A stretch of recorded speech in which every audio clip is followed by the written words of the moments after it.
교독하겠습니다. 사무엘하 6장 1절에서 17절 말씀까지 교독하겠습니다.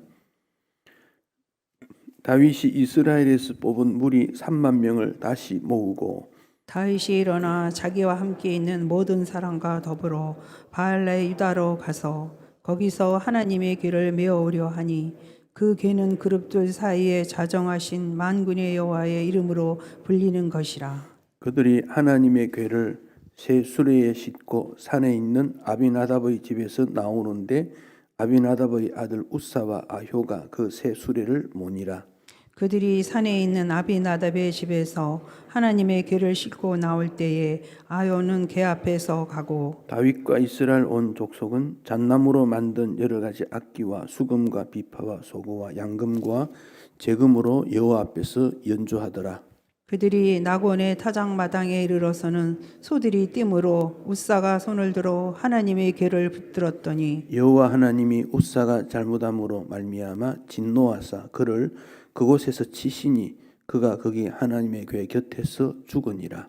여호와께서 우사를 치심으로 다윗이 분하여 그곳을 베레스 우사라 부르니 그 이름이 오늘까지 이르니라. 다윗이 그날에 여호와를 두려워하여 이르되 여호와의 궤가 어찌 내게로 오리요 하고 다윗이 여호와의 궤를 옮겨 다윗성 자기에게로 메어가기를 즐겨하지 아니하고 가드 사람 오벳 에돔의 집으로 메어 간지라. 여호와의 궤가 가드 사람 오벳 에돔의 집에 석 달을 있었는데 여호와께서 오벳 에돔과 그의 온 집에 복을 주시니라. 어떤 사람이 다윗에게 아뢰어 이르되 여호와께서 하나님의 궤로 말미암아 오벳에돔의 집과 그의 모든 소유에 복을 주셨다 한지라. 다윗이 가서 하나님의 궤를 기쁨으로 메고 오벳에돔의 집에서 다윗성으로 올라갈새 여호와의 궤를 맨 사람들이 6걸음을 가매 다윗이 소와 살진 송아지로 제사를 드리고 다윗이 여호와 앞에서 힘을 다하여 춤을 추는데 그때에 다윗이 벳 에봇을 입었더라. 다윗과 온 이스라엘 족속이 즐거이 환호하며 나팔을 불고 여호와의 궤를 메어 오니라. 여호와의 궤가 다윗성으로 들어올 때에 사울의 딸 미갈이 창으로 내다보다가 다윗 왕이 여호와 앞에서 춤추며 띠문올며 춤추는 것을 보고 심중에 그를 업신여기니라. 함께 읽습니다. 여호와의 궤를 메고 들어가서 다윗이 그것을 위하여 친 자막 가운데 그 준비한 자리에 그것을 두매 다윗이 번제와 화목제를 여호와 앞에 드리니라. 아멘.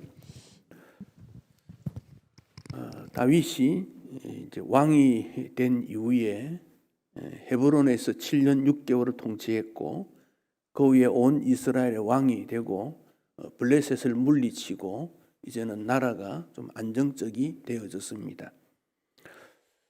더 나라를 견고하게 위해서 어떻게 할까 생각해 보니 하나님이 이스라엘에 계셔야 되겠다고 판단하게 되어졌습니다. 그래서 역사를 살펴보니 하나님의 궤가 저 멀리 변방에 있는 겁니다. 그래서 하나님의 궤를 다윗 성으로 모셔와야 되겠다, 옮겨와야 되겠다 이런 판단을 하게 되어졌습니다. 고대 사회에서도 왕이 왕권을 통치하려면 수도를 옮기거나 왕궁을 짓는 경우들이 흔히 있습니다. 우리 조선 말기에도 왕권을 강화하기 위해서 경복궁을 지었지요. 대원군이 중심이 되어서.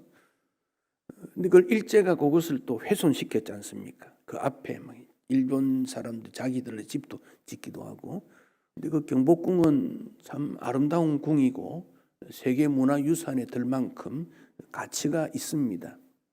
우리가 잘 보존하지 못하고 옛 것을 다 복원하지 못한 게 좀 아쉽지만은 그런 일들이 역사 속에 일어납니다.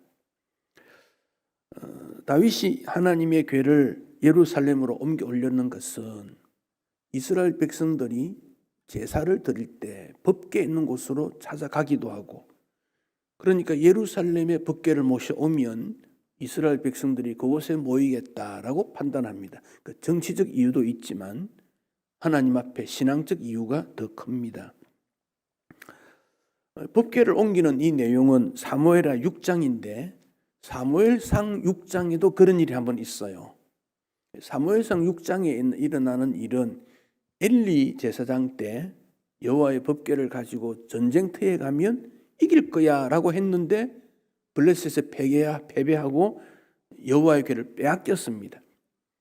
블레셋이 이 하나님의 법궤를 가지고 와서 다곤 신전 앞에 두었더니 다곤 신전이 부러지는 거예요. 발목도 부러지고 목도 부러지고 쓰러지고 독종이 생기고, 그래서 막 그것을 옮겼지요. 이곳은 아닌가 보다 해서 다른 곳에 옮겨두어도 마찬가지였지요.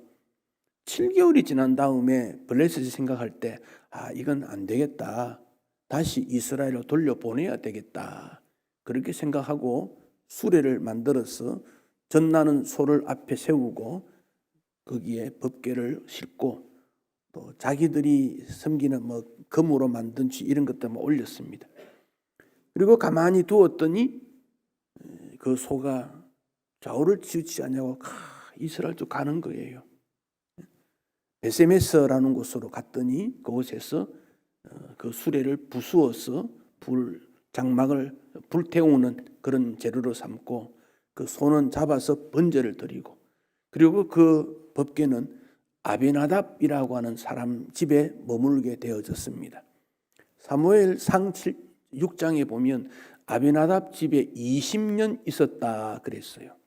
그 20년이라는 기간은 그 후에 사울 왕의 통치 40년, 다윗이 왕이 된 10년 합치면 그때로부터 지금까지는 70년이 지난 거예요. 이스라엘 백성들은 하나님의 법궤에 대해서 별로 관심이 없어요. 70년이 변방에 있어도 있는지 없는지 잘 몰라요. 참 안타까운 일이지요. 그런데 다윗은 이것이 나의 할 일이구나 판단하고 이 법궤를 모셔와야 되겠다 생각했습니다. 사랑하는 성도 여러분, 여러분 마음의 중심에 무엇이 있습니까? 과연 하나님이 계시는지. 세상 살아가는 것 때문에 마음에 든 게 뭐 있습니까? 돈, 권력, 자녀, 건강, 세상적인 것은 가득 찼는데 하나님이 마음에 계시지 않으면 참다운 신앙이라고 말하기 어려워요. 우리 마음 중심 핵심에는 하나님이 계셔야 돼요. 주님이 계셔야 돼요. 예배를 드리면서 내 마음 중심에 하나님 계셔야지, 모셔야지, 주님 계시게 해야지 생각을 바꾸어야 돼요. 그렇지 아니하면 하나님이 은혜를 베풀지 않아요. 복주심을 받을 수가 없어요. 구원의 기쁨을 누릴 수가 없어요. 다윗은 오늘 1절에 보면 3만 명을 모았습니다. 이스라엘에서 뽑은 무리 3만 명을 다시 모았다. 3만 명이면 상당히 많은 숫자지요. 12지파에서 한 2,500명 정도 되겠지, 한 지파마다. 2,000명씩 모았다면, 그리고 나머지는 다윗 왕궁에 있던 사람들에서 3만 명을 모았습니다.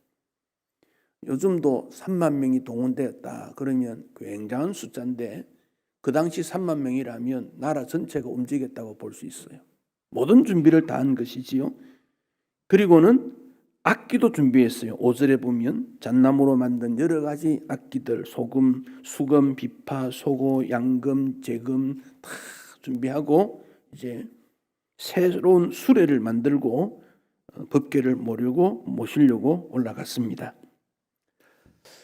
2절에 보면 이 궤에 대한 설명을 중간에 했습니다. 그 궤는 그룹들 사이에 좌정하신 만군의 여호와의 이름으로 불리는 것이다.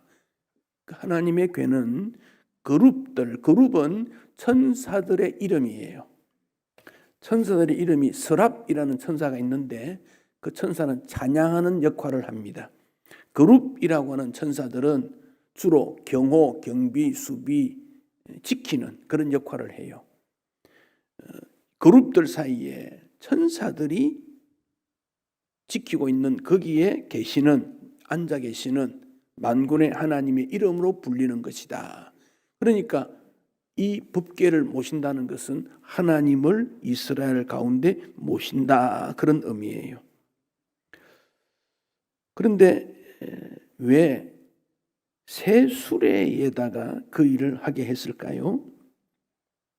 3절에 새 수레에 싣고 아벤하답 집에 있는 아들 우사와 아효가 새 수레를 몰게 되었다.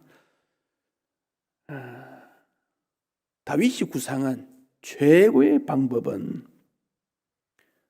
3만 명, 총동원 악기, 새로운 수레. 아비나답도 물론 레위 가문의 사람입니다. 아비나답에서 법궤가 20년 있었으니까 그 후손들이 되겠지요. 우사와 아효가 그들을 통해서 법궤를 옮기려고 했다. 구상은 대단히 훌륭했는데 영적인 측면에서 보면 이것은 불순종이었다는 거지요. 불순종이었다는 거죠. 왜냐하면 하나님의 궤를 옮기는 방법을 출애굽기 25장과 민수기 신명기에 거듭 설명을 해두었습니다. 이 여호와의 궤는 크기가 한 1m 20, 요 강단 정도의 크기가 됩니다. 양 끝에 이렇게 고리를 만들어 두었어요. 금으로 만든 고리. 그리고 거기에 채를 딱 끼우게 돼 있어요. 채는 끼워서 금으로 도금을 한 채를 끼워서 반드시 레위 자손 중에서도 고핫 자손들이 어깨에 메고 옮겨야 된다, 그렇게 됐어요. 그게 지침입니다. 우리가 주님의 일에 있어서 누구나 할 수 있지만 그러나 어느 정도 믿음의 준비가 되어 있어야 된다는 것. 그래서 직분이라는 것은 은사입니다. 하나님이 일을 하라고 주신 은사인데 그 직분에 맞는 삶을 살아야 돼요. 직분은 명예가 아닙니다. 소속감이 아닙니다. 일하라는 거예요. 신약시대 와서는 성령으로 말미암아 우리에게 주어진 내용이 다릅니다만 구약시대는 그런 방법으로 하나님께서 이스라엘 백성을 다스린 거예요. 그런데 그것을 다윗은 생각하지 못했어요. 70년 전에 블레셋으로부터 법궤가 올라왔을 때 그 수레를 부수어서 장작으로 삼고 소를 번제 태운 일이 있지요. 그때 베세메스 사람들이 이 법궤가 도대체 뭘가 들었나 하고 안을 들여다보다가 수만 명이 죽은 사건이 있습니다. 근데 이번에는 새 수레를 몰고 가다가 집에서 나오는데 나곤이라는 타작하는 마당에서 소가 뻘쩍 뛰었다는 거예요. 뒤에서 있던 우사가 그 법궤를 붙들므로 말미암아 우사가 죽는 일이 일어나게 됩니다. 70년 전에 베세메스 사람들이 법궤를 본 것, 우사가 법궤가 떨어지려고 하는 것을 떨어진 줄 모르지만 어쨌든 붙잡은 것, 왜 죽었습니까? 왜 죽었을까요? 신앙의 습관이 그렇게 되어 있었다는 것을 우리에게 보여줍니다. 사람의 행동은 생각에서부터 나옵니다. 이 생각은 우리에게 그렇게 해도 될 거라고 생각하는 의식화되어 있고 이것은 어떤 가치관으로부터 이루어지게 된 거예요. 그래서 신앙은 내 중심의 가치관에서 하나님 중심으로 옮겨지지 아니하면 이 갈등이 지속적으로 일어나는 거 생각해야 돼요. 이게 신앙생활의 싸움이에요. 사도행전 5장에 아나니아 삽비라라는 사람 나오지요. 예루살렘 교회가 부흥이 되고 구제하는 일에 사람들이 자기 물건을 팔고 땅을 팔고 그래서 구제한 일이 했더니 아나니아 삽비라가 나도 그렇게 되겠구나. 그런데 땅을 팔아서 일부는 감추고 일부를 사도들의 발 앞에 가져왔지요. 그때 베드로가 뭐라고 했습니까? 왜 성령을 속이는가라고 책망을 합니다. 하나님을 속였다는 거예요. 그러니까 하나님 중심이라고 말을 하는데 실제로는 내가 그 중심에서 하나님을 속이는 일이 나타나게 될 때 우리 하나님은 싫어하신다, 징계하신다. 이거 기억해야 돼요. 7절에 여호와 하나님이 우사가 잘못한 것을 말미암아 진노하사 쳤다 그랬습니다. 진노하사. 로마서 1장에 복음에는 하나님의 진노가 나타났는데 왜 하나님이 진노하셨느냐? 경건치 않음과 불의 때문이라 그랬어요. 경건치 않음, 불경건이지요. 불경건이란 말은 하나님 앞에 바른 예배를 드리지 못했다 그런 말이에요. 불경건을 하는 그는 불의한 삶을 살게 되는 거예요. 경건한 자가 의롭게 사는 거예요. 하나님 앞에 바로 예배하는 그가 의로운 자예요. 하나님 앞에 바른 예배를 드리지 못하는 자는 불의한 자라 그런 말입니다. 그것이 우리로 하여금 하나님의 진노를 받게 되었는데 예수님의 십자가 은혜로 말미암아 그 진노가 멈추어지고 예수님에게 전가되어서 우리로 하여금 예수 믿고 구원받는 인생이 된 거예요. 이게 십자가요 복음이에요. 다윗이 우사가 죽는 것을 보고 8절에 분했다 그랬습니다. 분했다. 마음이 막 화가 났다 그 말이지요. 왜 화났습니까? 여호와 하나님께서 우사를 친 것이 화가 난 겁니까? 법궤가 미끄러지는 걸 붙잡았던 우사 때문에 화가 난 겁니까? 왜 다윗이 화가 났습니까? 우리가 주님의 일을 할 때 화를 낼 때가 있어요. 화를 낼 때가. 왜 회내 화를 내야 되지요? 하나님의 뜻이 이루어지지 못한 겁니까? 아니면 내 생각대로 하지 않기 때문에 화를 내는 겁니까? 왜 다윗이 화를 냅니까? 다윗이 나는 훌륭한 왕이고 정말 중요한 일을 하는데 왜 하나님이 이렇게 하실까? 화가 났다는 거예요. 서운했다는 거예요. 실망감이 들었다는 것이죠. 그러나 다윗은 이때 화를 내야 될 게 아니라 왜 그렇지? 생각해야지요. 왜? 무엇 때문인지. 그리고는 9절에 다윗이 두려워서 여호와의 괴가 나에게 오는 것이 아닌가 보다 생각하고 가드 사람 오벳에돔 집에 두게 되었습니다. 두렵습니다. 우사가 왜 죽었을까? 왕궁으로 돌아온 다윗은 생각하게 됩니다. 지나간 성경에 있는 내용들을 찾아보게 됩니다. 그러다가 듣기를 오벳에돔 집에 3개월을 여호와의 괴가 있었는데 하나님께서 복을 주셨다. 그렇다면 하나님의 마음이 다시 부드러워졌는가 보다, 풀려졌는가 보다, 다시 법궤를 모셔와야 되겠다. 그렇게 생각한 거예요. 여러분, 오벳에돔 집에 간 사람이 누굽니까? 가드 사람이라 그랬어요. 가드가 어디입니까? 블레셋에 있는 지명이에요. 다시 말하면 오벳에돔 이 사람은 이방 사람입니다. 이방 사람, 블레셋 사람입니다. 다윗과 관계되는 블레셋 사람들이 몇 나오지요? 골리앗도 나오지요? 아기스라는 왕도 나오지요? 오벳에돔도 그래요. 그런데 어떤 블레셋 사람 골리앗은 다윗의 대적이었어요. 싸워서 죽었어요. 아기스는 다윗을 보호하려다가 그 부하들 때문에 다윗을 지키지 못하고 내팽개쳤어요. 오벳에돔도 블레셋 사람이에요. 이 사람은 복받은 사람이에요. 역대상 6장에 가면 이 오벳에돔에 대한 설명을 하는데 아들들이 62명이다. 그 아들은 아마 아들하고 손자 다 얘기할 거예요. 그들이 직무를 잘함으로 성전 문지기가 되었다 그랬어요. 거기 가면 성전 문지기 명단이 쫙 나와요. 똑같은 출신이라도 결과는 다르다는 거예요. 그래서 다윗이 다시 하나님의 궤를 운반하려고 합니다. 두 번째 하나님의 궤 운반 작전을 세웁니다. 오벳에돔 집에 복을 받았으니 이제 다시 해야 되겠다고 성경을 찾았던 거지요. 역대상 15장에 보면 이제는 그들과 함께 어깨에 메고 그 궤를 옮기는 일을 하게 된 것입니다. 13절에 보면 여호와의 궤를 맨 사람들이 6 걸음을 갔다. 이제 궤를 메고 한 걸음, 두 걸음, 6 발자국 옮긴 거예요. 옮겨 보니까 괜찮거든요. 아, 이 방법이 그대로 맞구나 확인하고 다윗이 하나님 앞에 제사를 드리고 14절에 힘을 다하여 춤을 추었는데 배 에봇을 입었더라.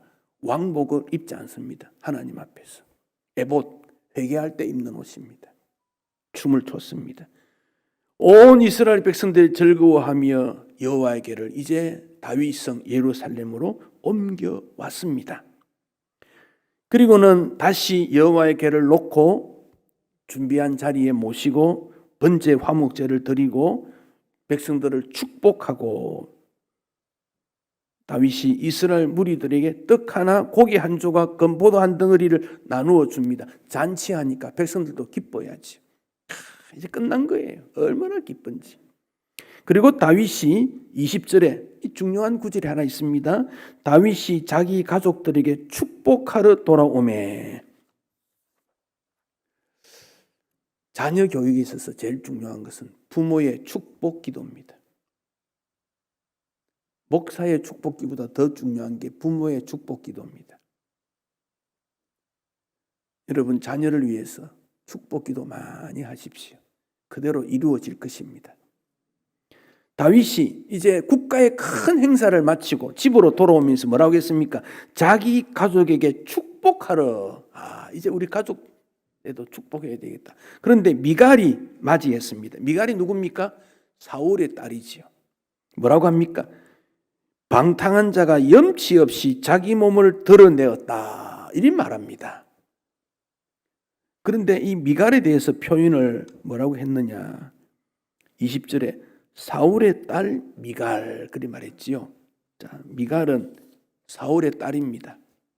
그리고 다윗의 첫 번째 아내입니다. 다윗에게 여러 아내들이 있지요. 그 중에 제일 순위가 높다 그 말이지요.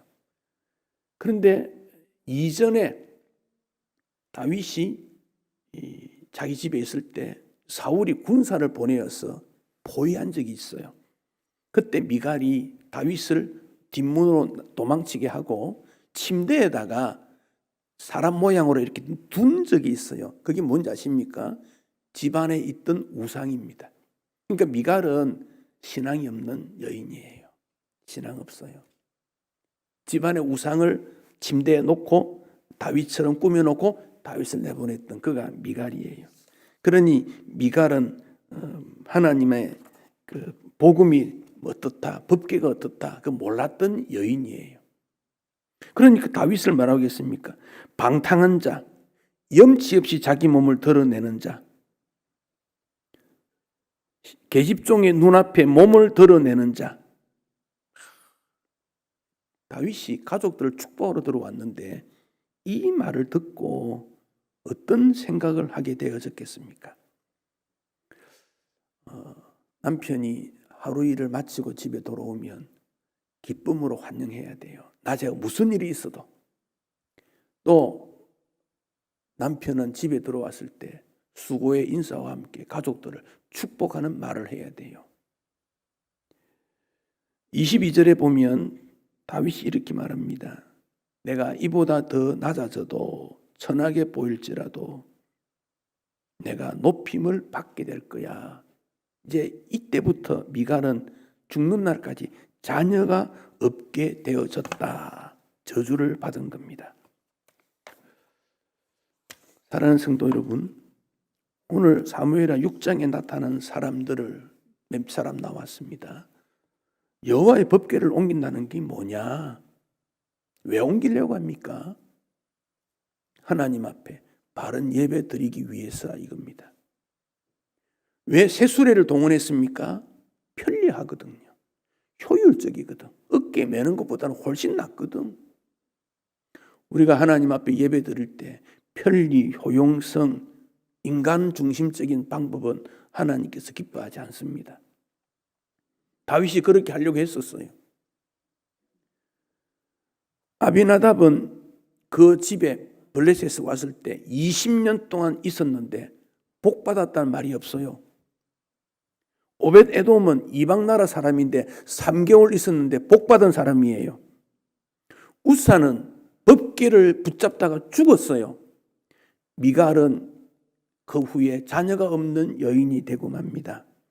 자, 어떤 사람은 축복받고, 어떤 사람은 저주를 받고, 어떤 사람은 성공했고, 어떤 사람은 죽는 일이 일어납니까? 무엇 때문입니까? 하나님 앞에서 예배하는 자의 마음이 어떤가 하는 거예요. 어떤가? 미갈도 다윗도 거기에 나오는 아베나답도 오벳에돔도 다 죄인이요 실수가 많은 인생인데 하나님은 다윗을 내 마음에 합한 사람이라고 평가를 했습니다. 왜 그렇습니까? 그 마음에 하나님이라는 것을 담고 하나님 기뻐하시니 무엇인가를 생각하고 그 하나님께 영광을 올려야 되겠다는 그 마음이 있느냐 없느냐, 하나님의 뜻대로 말씀대로 순종하느냐 안 하느냐, 그 점이 달린 거예요. 오늘 우리가 살아가는 세상은 최고의 과학 시대입니다. 바벨탑도 쌓았지만 무너졌고, 과학탑을 쌓았지만은 이것 때문에 세상에 전쟁이 일어나고 갈등이 일어나고 앞으로 세상이 어떻게 될지 모릅니다. 러시아라는 나라가 복음이 들어간 지가 우리보다 훨씬 앞선 나라 아닙니까? 그 나라가 선교사를 그만큼 보냈다면 어땠을까?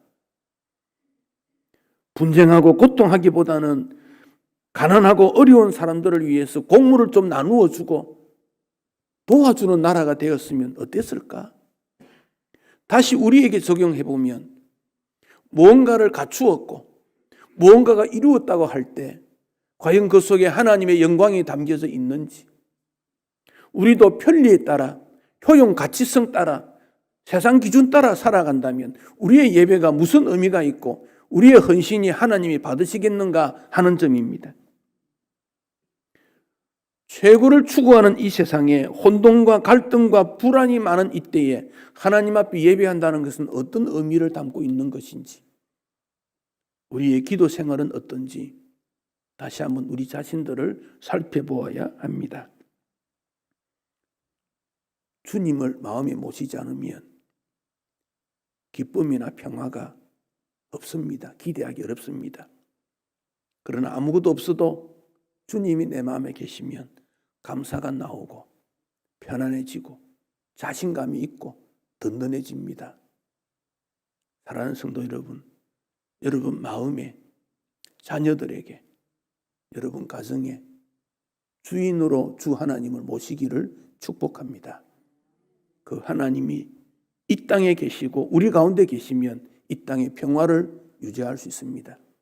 무질서, 불의함, 불경건함 모든 것 물러나는 근거는 하나님의 은혜로 이루어지게 되는 것입니다.